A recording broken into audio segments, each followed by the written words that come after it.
This is the Phuket News Hour with Tim Shaw. Join the conversation on our Facebook page, facebook.com/Phuket Live Radio.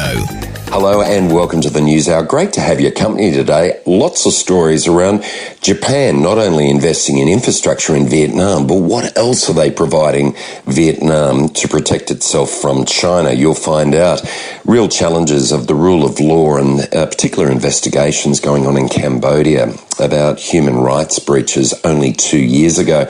Who are the high net worth individuals of Asia, and how strong are the relations between Indonesia and Australia after a new Prime Minister appointed in Australia this week? All this and more here on the Phuket News Hour. We'll cross to the Phuket News Centre for the latest local and national news and keep you up to date with the world news here on your island, listening to your station, Live 89.5, the Phuket News Hour.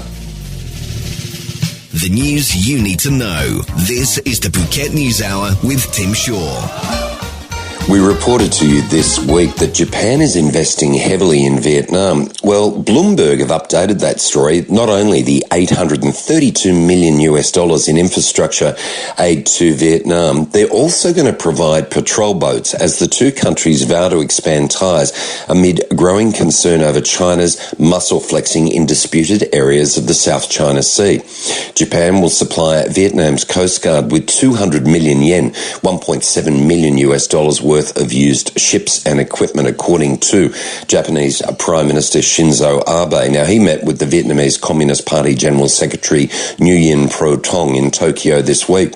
Japan's aid to Vietnam and commitment from both countries to increase security and defence cooperation signal a new alignment of interests among Asian nations that increasingly view China as an economic and military threat. Now, closer relations between Vietnam and Japan, a close US ally, will be viewed suspiciously by Beijing. Now, these territorial claims are not new, according to Zachary Abuza, the principal of Southeast Asia Analytics. Japan wants to give the Southeast Asian states resources so they are not totally victimised by China. Competing territorial claims between Vietnam and China in one of the world's busiest shipping lanes have strained relations between the two countries. China placed an oil rig in waters near the protested Paracel Islands last year, triggering clashes between Vietnamese and Chinese boats and anti-Chinese riots in Vietnam. Tensions have also risen over China's reclamation of reefs in the South China Sea, even as its communist neighbours remains by far Vietnam's largest trading partner. We'll keep following that story, but an interesting economic report. Not only is it cash for infrastructure, but it's also cash from Japan to Vietnam for these patrol boats. Let them patrol the waters around their nation. More news on the way. This is the Phuket News Hour. Missed something? No problem. Listen to the Phuket News Hour any time of the day. Programs posted daily on the phuketnews.com/radio and on our Facebook page, Phuket Live Radio. A concerning story from Phnom Penh as reported by Radio Free Asia.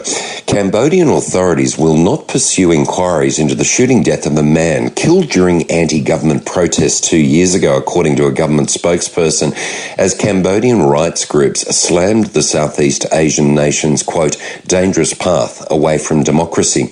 The victim, Mai Sok Chan, was killed by a single shot to the head on September the 15th, 2013 on a bridge in the capital Phnom Penh that had been blocked off by police during massive protests following a disputed national election in July. Despite a pledge by the Ministry of Interior to investigate the death, widely believed to have been caused by security forces, no one has been charged or convicted over the killing. According to the Cambodian Centre for Human Rights Research, Cambodia is walking on a dangerous path that will bring this country far from democracy and towards ruthless developments where human rights have no place. Rights groups have long highlighted a culture of impunity in Cambodia where a number of killings, including those of journalists and rights campaigners, have not been thoroughly investigated and the perpetrators not brought to justice. Speaking to Radio Free Asia's Khmer service on Tuesday, Interior Minister spokesperson Kyu So-Fak said that Mai Sok Chan's case should now, quote, be buried, adding that the disruptive protests challenging election results had caused the conditions leading to his death. I think that if we investigated this case, we will find there's just not one killer, according to the spokesperson, adding that the opposition-led protests were aimed at toppling Cambodia's government and had to be forcibly suppressed. Quote, we would have to look not just at the person pulling the trigger, but at all those behind the protests themselves. It's an interesting time for Cambodia, certainly with the old Khmer trials still underway for human rights abuses during the Pol Pot regime. But interesting now in 2015 that we still have the assertions that there is not the rule of law applicable in Cambodia for those that do break it. We'll keep following that story here on the Phuket News Hour. More news on the way. Your daily news fix, Monday to Friday at 11 a.m. Only on Live 89.5. The Kids Club Phuket are the proud sponsors of the Phuket News Hour. It is a great place for your kids to have the best fun. Train nannies on the premises to make sure your kids are safe and well. A terrific parents' lounge with Wi-Fi. But hey, mums and dads, drop the kids at the Kids Club Phuket, 10 a.m. to 9 p.m, 7 days a week. Go off and have a kid-free lunch. Go and get your nails done. Do the shopping. Go to the beach and let the kids have the best fun at the Kids Club Phuket.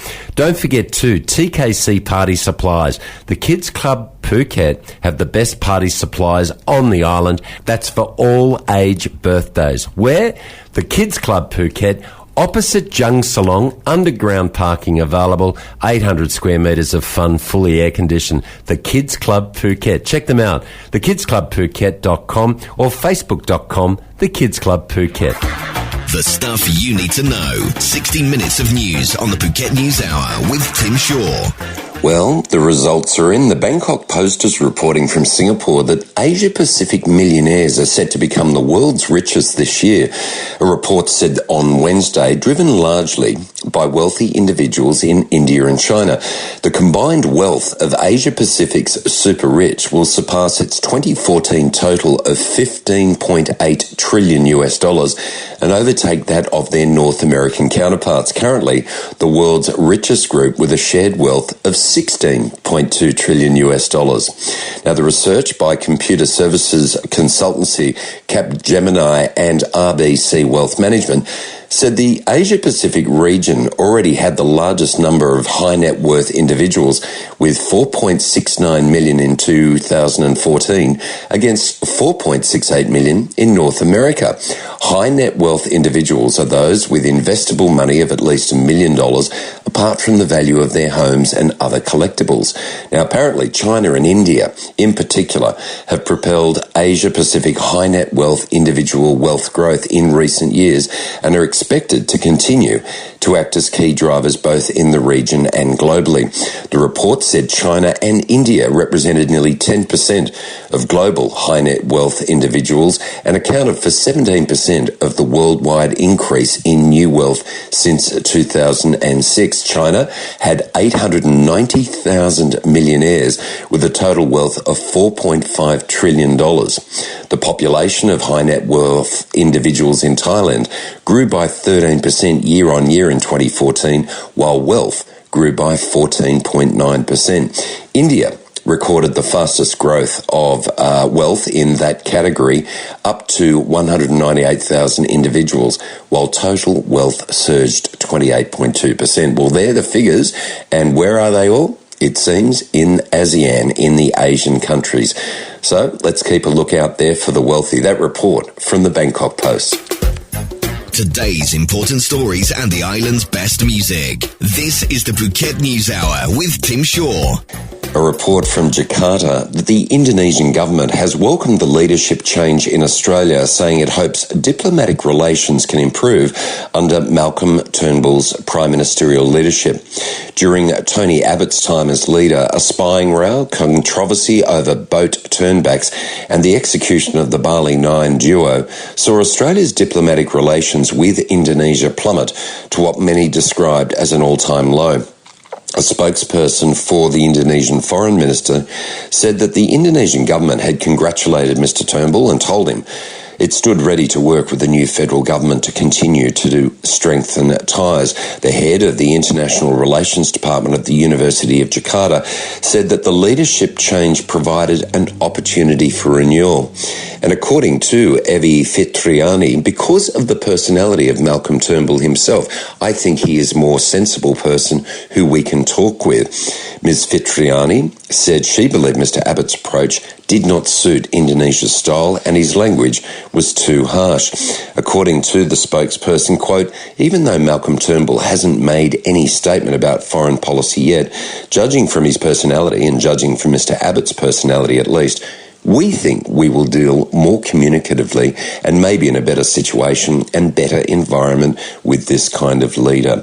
An interesting story from the abc.net.au on the new relationship hoped for between Australia and Indonesia. We'll certainly be watching that story here on the Phuket News Hour. Your daily news fix, Monday to Friday at 11 a.m. Only on Live 89.5.